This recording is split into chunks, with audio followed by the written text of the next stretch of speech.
ladies and gentlemen. This is Frank Prattle here on whatever radio station we're broadcasting out of today, Neighborhood Public Radio.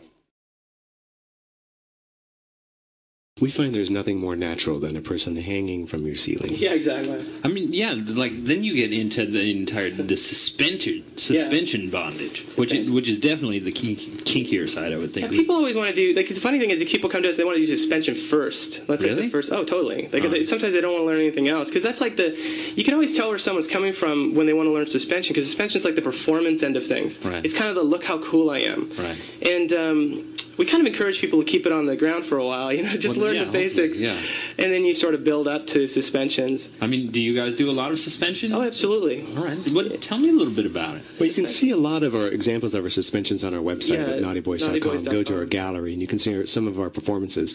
But the main thing that characterizes our suspension is that everything pivots on the hips, and it enables a dynamic suspension. Rather than having someone hanging in one position, you can actually tilt their head down or tilt their head up, spin them around, open their legs. It provides complete very fuckable accessibility. positions. The fuckability factor. Can we say that on the room? If you have to ask if you can say it, you can't say it. The fuckability factor is pretty high. Like most of our, I'm just going to go and say it. But the fuckability factor is huge. It's what am I supposed to say? I mean, what is the fuckability scale? Like, it's definitely not one to 10. Exactly. Fuckability scale is something that I've been trying to incorporate into standards and practices for many years now. We have all these scales of like lengths and all these scales of sound, or decibels and what have you. Fuckability factor. Fuckability is you take like a Brigitte Bardot on one end, you stretch it to. No, I'm just joking. Are we cutting too close to the bone there? Oh no.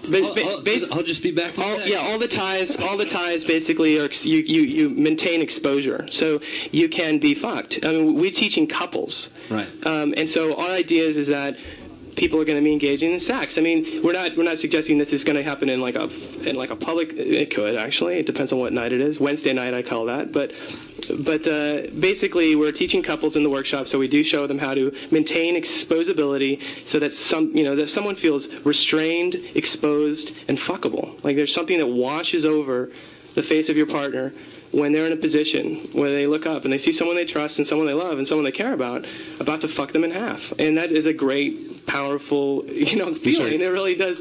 What's washing over their face? I will wash over their face if things work out correctly. But, Dan can wash over your face. There's not that crude. I apologize. I'll bring my washcloth. There's been a lot of research into wondering why it is that people are into being tied up.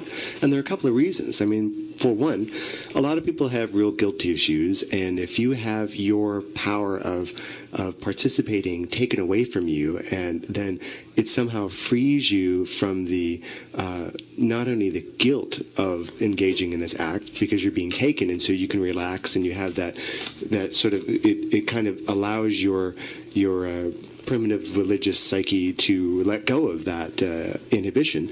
The other aspect is that when you are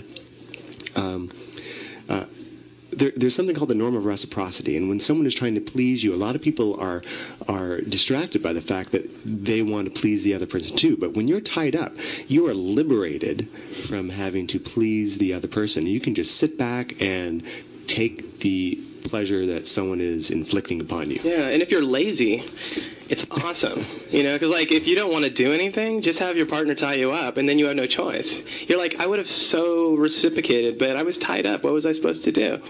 And so, like, I'm not suggesting you should do that, but no, it's actually a Margaret Cho joke. She used to say that I used to think I was a bottom, and then I just realized later in life that I was just lazy. And I really like that, but really it is true. You let go. It's tough for certain people to be tied down, and I think there's a lot of power in letting go. There's a lot of power in being restrained, because I even me, I have my issues around it. It takes me a time. I switch, and so it takes me a time to sort of warm up with a partner to feel comfortable enough to allow myself to be tied up. There's a lot of letting go. There's a lot of sort of psychological babble that goes on in our heads about having control and being, on top of the circumstances. I mean, to go back to my origin story, way back when I was bitten by a radioactive spider, I thought it was. And I got superpowers. Rays that struck me in the head, and I learned how to tie people. Yeah, I got superpowers and cancer. Yeah, when I was really young, the reason why I engaged in rope bondage was because it slowed things down. You know, I was so freaked out about sex, and I was trying to rectify my desire to engage with people, but scared about the potential for things to move too fast or move too, in a strange direction. And so the biggest, the way to cure all that was, hey, let me tie you up, and then I can explore the body, take my time, keep things nice and comfortable at a pace that I can control. And, that developed into a skill set that ultimately now becomes a source of livelihood and income. But it's interesting how it all begins. Psychological more than it is sensual at times. I definitely wanted to ask you guys, as we're kind of nearing the end here, is that, let's say, what would you recommend to somebody who's fresh, who's on the street, definitely a newbie, and who's had fantasies about rope bondage, but is too scared? I mean, obviously, that's definitely a factor out there. I think that they're like, it sounds neat, and then they, go masturbate, what have you, but then they can't really pony up to it. What would you recommend for them to get into rope bondage? No, it depends on the person. I'm not, for me personally, and this is a strange dynamic, and I'm not trying to avoid the question, I will, but in all honesty, sometimes that's good enough. Like, sometimes people just want to have this strange little weirdness around it, sneak off to their bedroom and masturbate.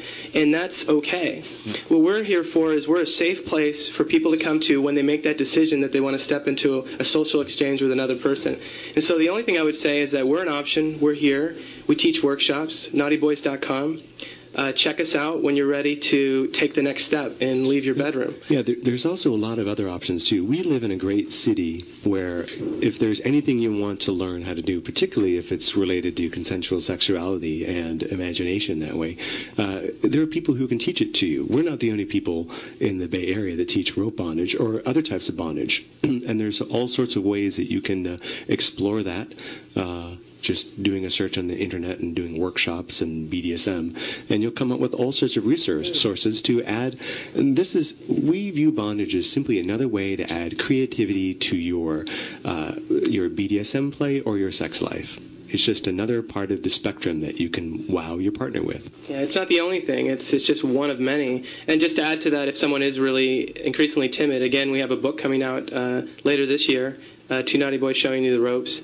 There's other colleagues. Bridget Harrington has a book coming out soon. Another local colleague, Shanta Rose. Where can people get this book? Bridget's book is, I think, self-published, so you'd have to go online and type in Bridget Harrington. But what about your Our book will be in stores. You'll be able to go to Good Vibrations and Barnes and Nobles. Barnes and Noble? Yeah, pretty much. That's the what big they're boys. Because we tailored the book so that it was very appeasable to a lay public. It's not fetish focused. It's just about tying your partner, and we did it in a very tasteful way. So we're getting a lot of good positive feedback, and it looks like it's going to be in regular stores. It's that's cool. Great news. It is very good news. Yeah. Well, I'd like to thank you guys both very much for being on here. This is Dan and JD on Frank Prattle, and they are Two Knotty Boys.